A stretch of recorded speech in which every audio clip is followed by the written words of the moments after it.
আসসালামু আলাইকুম। আজ সুইট বিস্কিট দেখাবো, মচমচে আর সুস্বাদু। চলুন দেখে নেওয়া যাক এটা বানাতে কেমন কি উপকরণ লাগছে। আমি প্রথমে পরিমাণ মতো ময়দা নিয়ে নিলাম, তার সাথে চালের গুঁড়ো নিয়ে নিচ্ছি, গুঁড়া দুধ অ্যাড করলাম, খুব ভালো মতো চেলে নিব যেন কোনো লাম্পস না থাকে।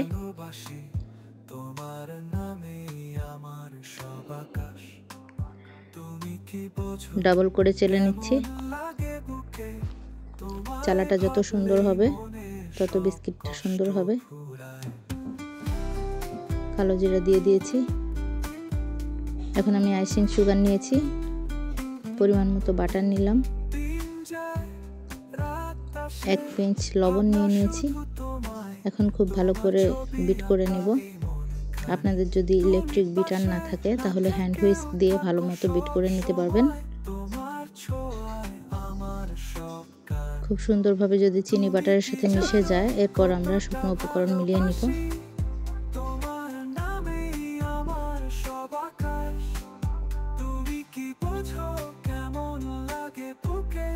ভালোভাবে বিট করে নিয়েছি। এই পর্যায়ে আমি শুকনো উপকরণ মিশিয়ে নিয়েছি।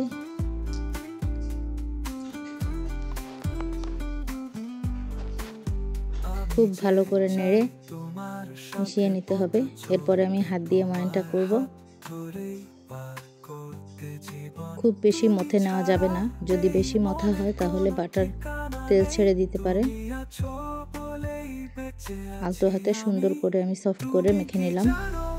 এখন আমি একটা বাটার পেপারের উপরে ময়ানটা নিয়ে নেব, তারপর আরেক পাশ দিয়ে ঢেকে দিয়ে তারপর উপর থেকে বেলে নেব। এভাবে বেলে নিলে অনেক সহজভাবে বিস্কিটটা রেডি করা যায়।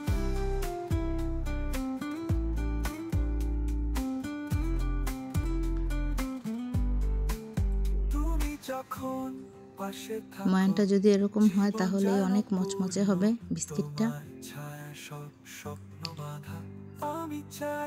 বেলে নেওয়া হয়ে গেলে আমি একটা কাঁটা চামচ দিয়ে একটু ডিজাইন করে নিচ্ছি, তারপর সাইজ মতো কেটে নিব।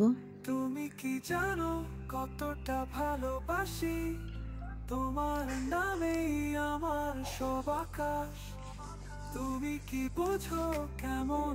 সুন্দর করে সাইজ মতো কেটে নেওয়া হলে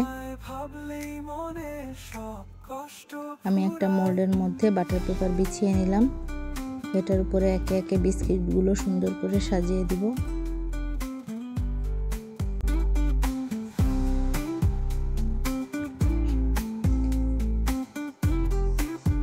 আমি সাজিয়ে নিচ্ছি সুন্দর করে।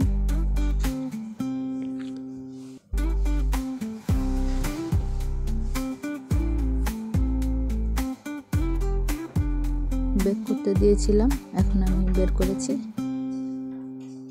এ পর্যায়ে দেখব কতটা মুচমুচে হয়েছে। এরকম লালচে রং হলেই আমরা নামিয়ে নিব।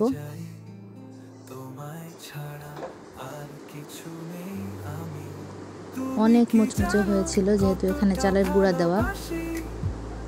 Thank you.